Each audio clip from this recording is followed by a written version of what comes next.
இன்றைக்கி வந்துட்டு என்ன பார்க்க போகிறோம்னா தாத்தா வச்ச மீன் குழம்பு. தாத்தா யாருக்காக வச்சாரு? பாட்டிக்காண்டி, சாரி அவரோட பியூட்டிக்காண்டி. என்ன பிரச்சனைனா தாத்தாவுக்கும் பாட்டிக்கும் ஒரு சின்ன பிரச்சனை ஆயிடுச்சு. அப்படியே தாத்தா வந்து பாட்டியை வந்து திட்டாப்புல. அதனால் பாட்டி என்ன பண்ணுச்சுன்னா கோச்சிட்டு வேலை கிளம்பி போயிடுச்சு கவலையோட.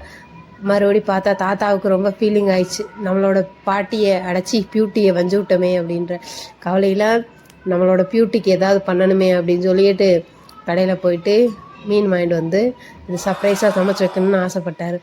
அதுக்கு தேவையான வெங்காயம், தக்காளி, பச்சை மிளகா, கருவேப்பிலை எல்லாம் ரெடி பண்ணிட்டார்.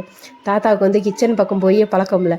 ஆனால் இது மீன் குழம்புக்குள்ளே இதெல்லாம் கிடக்கும்னு தெரிஞ்சு அதெல்லாம் எடுத்து ஆரம்பத்தில் அறுத்து வச்சுட்டாப்புல. நம்ம வாட்டுக்கு வைப்போம் அப்படின்னு சொல்லி வைக்க ஆரம்பிச்சிட்டாப்புல. வீட்டில் இருந்த மிளகா பொடி, பாட்டி வந்து எல்லா குழம்புக்குமே ஒரே பொடி தான் யூஸ் பண்ணும். அதனால் அந்த பொடியில் எடுத்து ஃபுல் வீடியோ பார்க்க மேலே தெரியுதுல, அதை அப்படியே கிளிக் பண்ணிட்டு உள்ளே